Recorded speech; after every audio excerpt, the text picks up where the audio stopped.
তেজগাঁওয়ের পুরনো হ্যাঙ্গারগুলোর ভেতর অল্প কিছু আলো জ্বলছিল, যেন কেউ ইতিহাসের ভেতর বসে কোনো নতুন অধ্যায়ের খসড়া লিখছে।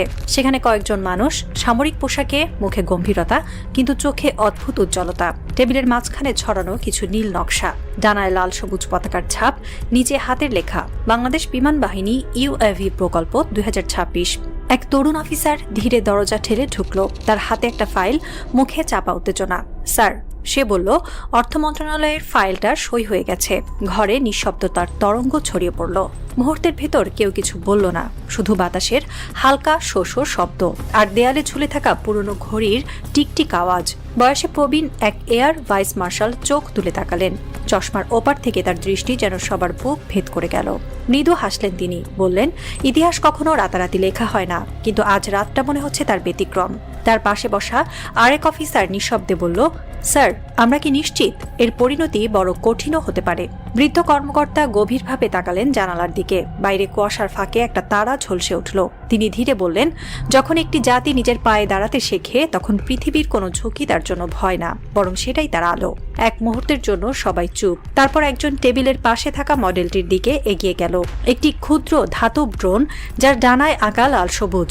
সে আঙুল বুলিয়ে বলল, এটি আমাদের ভবিষ্যৎ স্যার, এই মাটির আকাশের নিজস্ব রক্ষা কবচ। বাইরে তখন ঢাকার আকাশে এক অদ্ভুত আলোক রেখা ভেসে উঠেছে। দূর থেকে মনে হচ্ছিল যেন কোনো তারকা ছুটে যাচ্ছে পূর্ব দিগন্তের দিকে। কিন্তু যারা জানতো, তারা জানতো এটি কোনো তারা নয়, এটি এক জাতির নতুন সূচনা। এক কর্মকর্তা নিঃশব্দে দাঁড়িয়ে জানালার দিকে তাকিয়ে বলল, স্যার, দিল্লি জানলে কাঁপবে। বৃদ্ধ মার্শাল নিঃশব্দে উত্তর দিলেন, ওরা কাঁপুক, এবার আমরা উড়ব। বাইরে তখন শীতের কুয়াশা নেমে এসেছে আরো ঘন হয়ে। দূরের আকাশে সেই আগুনের রেখাটা মিলিয়ে যাচ্ছে অন্ধকারে। তবু মনে হচ্ছিল যেন সেই রেখা পুরো রাতটাকে আলোকিত করে রেখে গেল, একটি দেশের নতুন জন্মের মতো। 6 জানুয়ারি একটি কাগজে কলম ছুঁয়ে দিলেন অর্থসচিব। একটি সই, আর তার শব্দ যেন গোটা অঞ্চলের সমীকরণ কাঁপিয়ে দিল। 608 কোটি 8 লাখ টাকার এক প্রকল্প অনুমোদন পেল সরকারের উচ্চ পর্যায় থেকে, যার নাম অ্যানমন্ট এরিয়াল ভেহিকল উৎপাদন ও প্রযুক্তি হস্তান্তর প্রকল্প, বাংলায় সংক্ষেপে ড্রোন কারখানা প্রকল্প। এটি কেবল একটি চুক্তি নয়, এটি একটি ঘোষণা। বাংলাদেশ জানিয়ে দিল, এবার আর অন্যের হাতে নয়, নিজের মাটিতেই তৈরি হবে নিজের আকাশ রক্ষার অস্ত্র। এই প্রকল্পের নেতৃত্বে বাংলাদেশ বিমান বাহিনী। তার অংশীদার চীনের রাষ্ট্রীয় giant China electronics technology group corporation, যাকে সংক্ষেপে বলা হয় সিটিসি ইন্টারন্যাশনাল। এই প্রতিষ্ঠান চীনের সামরিক প্রযুক্তির মেরুদণ্ড। রাডার, ইলেকট্রনিক যুদ্ধ ব্যবস্থা, সাইবার প্রতিরক্ষা, সবকিছুতেই তাদের আধিপত্য। ঢাকার এই একটি সই মানে দক্ষিণ এশিয়ায় ভারসাম্যের নতুন রেখা আঁকা। দিল্লি বুঝে গেল, এই প্রকল্প শুধু ড্রোন নয়, এটি তাদের দীর্ঘমেয়াদী নিরাপত্তা নীতিতে এক অদৃশ্য আঘাত।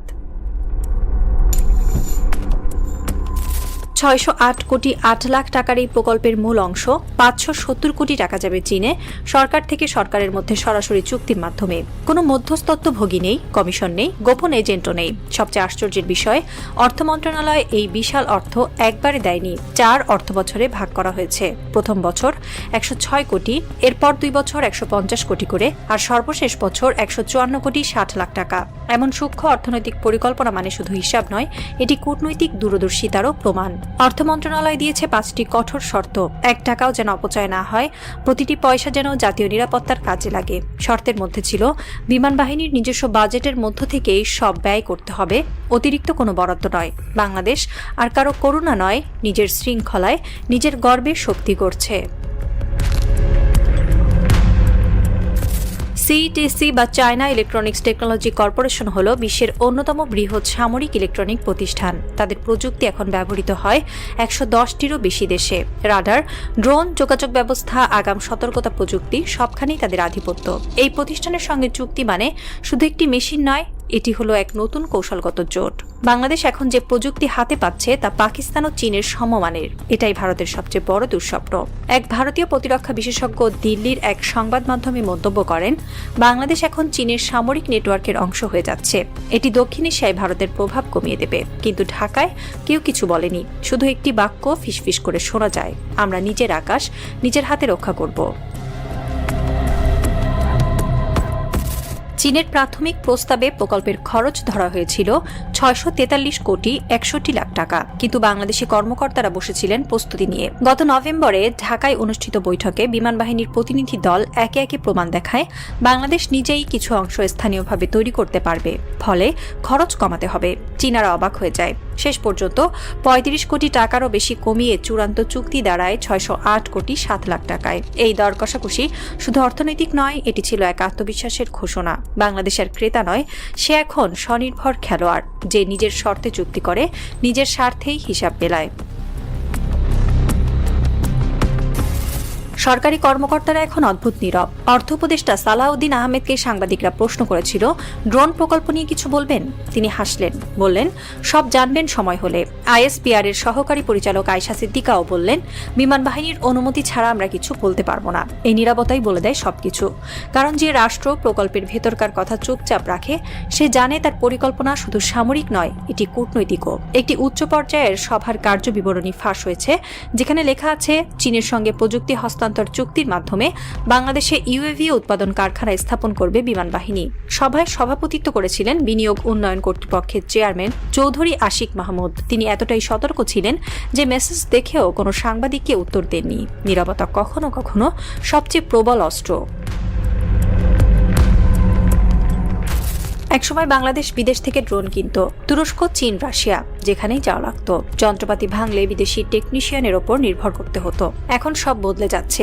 এই কারখানার মাধ্যমে বাংলাদেশ নিজেই ড্রোন বানাবে, নিজেই রক্ষণাবেক্ষণ করবে এবং ভবিষ্যতে এমন প্রযুক্তি রপ্তানির সম্ভাবনাও তৈরি হবে। বিমান বাহিনীর এক কর্মকর্তা বলেন, আমরা ভাড়াটে সৈনিকের যুগ পেরিয়ে এসেছি, এখন আমরা নিজেই নিজের যুদ্ধ তৈরি করছি। অর্থাৎ এই কারখানা কেবল প্রযুক্তি নয়, এটি স্বাধীনতার আরেক রূপ। দিল্লির প্রতিরক্ষা বিশ্লেষকরা আজ অস্থির। তারা জানে দক্ষিণ এশিয়ায় ভারতের নেট সিকিউরিটি প্রোভাইডার ধারণা এখন ভেঙে যাচ্ছে।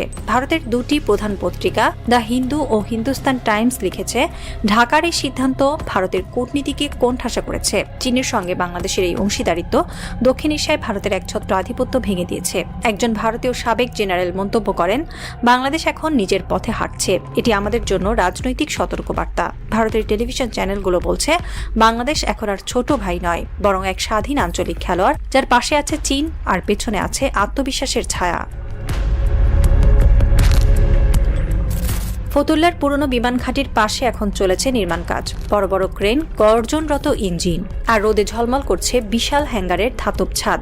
এক তরুণ কর্মকর্তা রাস্তায় দাঁড়িয়ে দেখছেন তার চোখে সে আলো, যা একদিন করিম কাকার চায়ের দোকানের ছেলেটির চোখে জ্বলেছিল। দূরে আকাশে একটি ধাতব শব্দ, একটি ছোট ড্রোন উঠছে ধীরে। তার ডানায় আঁকা লাল সবুজ পতাকা, নিচে হরফে লেখা বাংলাদেশে নির্মিত ইউএভি 01। আকাশে উড়ে উঠছে নতুন বাংলাদেশ, একটি দেশ যা আর কারো ছায়ায় দাঁড়িয়ে নেই, একটি জাতি যা এখন নিজেই নিজের আকাশের মালিক। দূরে বাজছে মৃদু জাতীয় সঙ্গীত, আমার সোনার বাংলা, আর সেই সুরের সঙ্গে মিশে যাচ্ছে এক অদ্ভুত গর্বের অনুভূতি। ঢাকার বাতাসে সেই মুহূর্তে যেন একটাই বার্তা ছড়িয়ে পড়ল, আমরা আর কারো বলয় নই, আমরাই এখন আমাদের আকাশ, আমাদের সময়, আমাদের শক্তি।